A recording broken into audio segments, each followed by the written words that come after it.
चलने की आवश्यकता है, इसको और लंबी लकीर खींचने की आवश्यकता है। कौन आया कौन नहीं गया उसको छोड़िए, जिसके मन में सम्मान होगा, जिसके मन में इस देश के प्रति भावना होगी, जिनके मन में इस अष्ट शहीदों के प्रति, चाहे वो सरकार का आदमी हो, चाहे सरकार में बैठा वो प्रशासनिक अधिकारी हो, चाहे वो राजनेता हो, वो निश्चित तौर से यहाँ माथा नवाएगा, इनका आशीर्वाद लेकर आगे बढ़ेगा। उसके मन के अंदर भाव होना चाहिए, वो समर्पण होना चाहिए। कौन आएगा कौन नहीं आएगा उससे कोई फर्क नहीं पड़ता।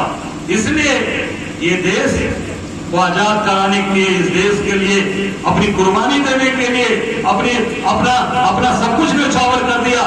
आप समझ सकते हैं कि आज लोग आने जाने की बात मेरे सामने आई है, छोड़ दीजिए, उनको भूल जाएंगे। अरे हम हमारे पास दम होगा, ताकत होगा तो और भी मजबूती के साथ और भी इसको बड़े स्तर पर हम इसका चर्चा करेंगे।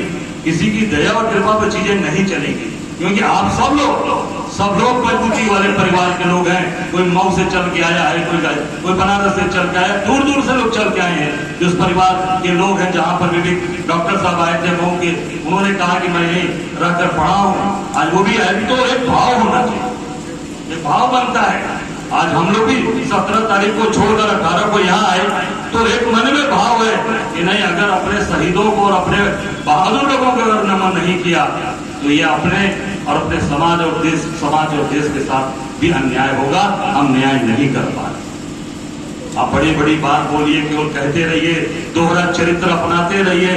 दोहरा चरित्र वाले लोग नहीं चल पाते ज्यादा दिन, वो आज नहीं कल, चाहे मैं होगा चाहे कोई होगा, दोहरा चरित्र लोगों का चरित्र आज नहीं कल उजागर होगा, जनता के सामने आएगा। समय किसी को माफ नहीं करता, सबसे बड़ा होता है समय बलवान। जिस समय के साथ,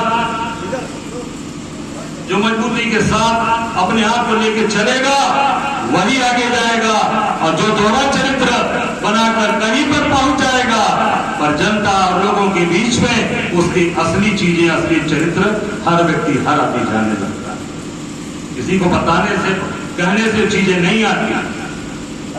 वो हमारा कर्तव्य, हमारा काम, हमारा व्यवहार, हमारे स्वभाव और हमारे संस्कार वो सामने प्रदर्शित होते हैं लोगों के सामने, वो सारी चीजें सामने आ जाती हैं। मेरे मन का भाव तो आ जाएगा, कितना भी बनावटीपन हम करेंगे, कितना भी दिखावटीपन करेंगे, कितने भी दंडवत करेंगे, पर वो जो भाव है मन का, वो आज नहीं कल आम लोगों के सामने, समाज के सामने उसको आना ही आना है।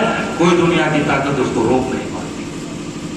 समाज के अंदर हमें ऐसा काम करना चाहिए, हमें ऐसी लंबी लकीर खींचनी चाहिए, ये लोग उस रास्ते पर चलने का कार्य करें, प्रयास करें। जो हमारे राष्ट्र शहीदों ने अपना बलिदान दिया, इसलिए दिया कि समाज हमारे दिखाए हुए रास्ते पर मजबूती के साथ आगे बढ़े, झुक न जाए, दंडवत न करे, समझौता न करे, लड़ता है, आगे बढ़ो। और मैं दावे के साथ कह सकता हूं इस मंच से कि लड़ने वाला व्यक्ति कभी कमजोर नहीं होता, कभी हारता नहीं, वो आगे बढ़ता है, उसके कदम निश्चित आगे बढ़ते, सफलता कदम चूमती है। समय लगता है, समय का इंतजार करिए, घबराइए मत, पीछे मत हटिए। निश्चित तौर से लोग और वो समय आपके साथ आने वाला है, पीछे नहीं हटेंगे। काम करने की जरूरत है, समाज को संदेश देने का काम करिए आप। अगर आप झुक गए, आप समझौता कर लिए, टिक गए पद पे, पैसे पे, वो पैसा पद तो एक बार पा गए, पर कलंक पूरे जीवन लग जाएगा। इस माथे में जो लिख जाएगा वो किसी भी इंक रिमूवर से और किसी भी तरीके से मिटेगा नहीं। कितना भी खुर्चा जाएगा वो दाग सर पे लगा रहेगा। इसलिए काम करिए, मेहनत करिए, परिश्रम करिए। जिस फील्ड में आप हैं उस फील्ड में आगे मेहनत करके आगे बढ़िए, सफलता जरूर कदम चूमेगी। हम आपके सामने खड़े हैं, उदाहरण है, एग्जाम्पल है, पीछे हटा नहीं। चाहे कोई परिस्थिति आई हो, किसी परिस्थितियों में लड़ना हुआ, कभी पीछे इसलिए नहीं हटा कि आपके परिवार का बेटा हूं, इसी अष्ट शहीदी धरती का बेटा हूं, आपके घर का बेटा हूं, लड़ता हूं, संघर्ष करता हूं। समझौता हमारी डायरी में हमने लिखा, समझौता मेरी डायरी के अंदर इसको फाड़ कर फेंक दिया। लड़ो, संघर्ष करो, आगे बढ़ो, यही हमारे अष्ट शहीदों ने ये हमें सिखाया है कि आप आगे बढ़ो, देखिए समाज कैसे खड़ा होता। सन 42 में ये शहीद हुए, इनको अंदाजा नहीं हुआ कि सन 47 जाते जाते देश आजाद हो जाए, पर लड़े, अपनी जान की कुर्बानी दिए और सन 47 में आपको आजादी मिली। आज हम आजादी खुले हवा में आज वतन में सांस ले रहे हैं, तो लड़ना तो पड़ेगा। 42 से लेकर 47, 5 साल बाद, 5 ही साल बाद परिवर्तन आ गया, क्योंकि उन्होंने अपनी कुर्बानी दी, उसके लिए खड़े तैयार रहिए, लड़ने के लिए, संघर्ष करने के लिए।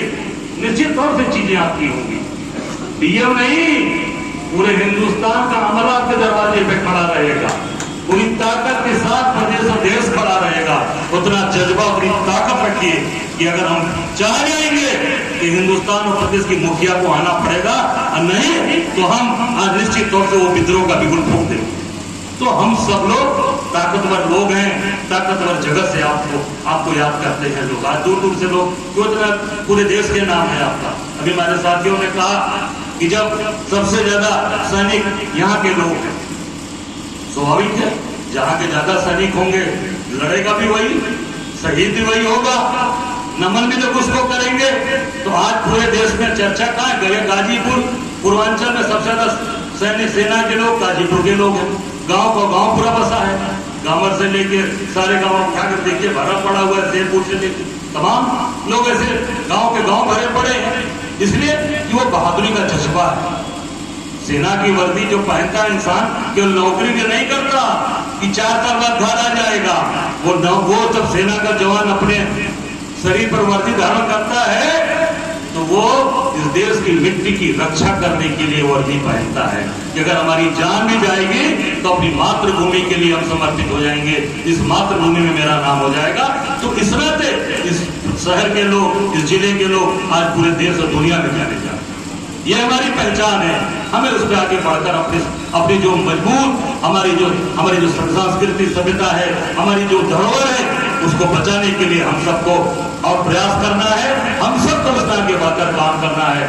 हमारे सभी लोग, देखिए इतने सीनियर लोग बैठे हैं, पैर में दर्द एंजाइटी का है, ये शंकर जी ने कहा, तो आज वो सभी लोग, इसलिए सुबह से लेकर शाम तक एक संदेश जाना चाहिए। जो नौजवान बैठा है, जो आज नौजवान आज काम करता है, हमारे बड़े बुजुर्गों का सहयोग देखिए आप किस तरीके के लोग आज अपना पूरा जीवन समर्पित करके खड़े, अध्यापन से लेकर आज हमेशा हमें इस तरीके की चीजों पर आगे बढ़ने का कार्य करना चाहिए। मैं निश्चित तौर से आपको अपनी तरफ से ये वचन देता हूं कि निश्चित तौर से मैं तो पिछली बार कहना शुरू किया, जब तक इन शरीर के अंदर सांस रहेगी, 18 तारीख को गाजीपुर के इस मोहम्मदाबाद के इस तहसील पर अष्ट शहीदों को नमन करूंगा। क्यों? क्योंकि इन्हीं के आशीर्वाद से आज मजबूती से आगे काम कर रहा हूं, बढ़ रहा हूं। हमारे लिए सबसे बड़ा मंदिर, सबसे पूजनीय मंदिर, सबसे हमारे लिए पवित्र मंदिर है। बहुत बहुत धन्यवाद।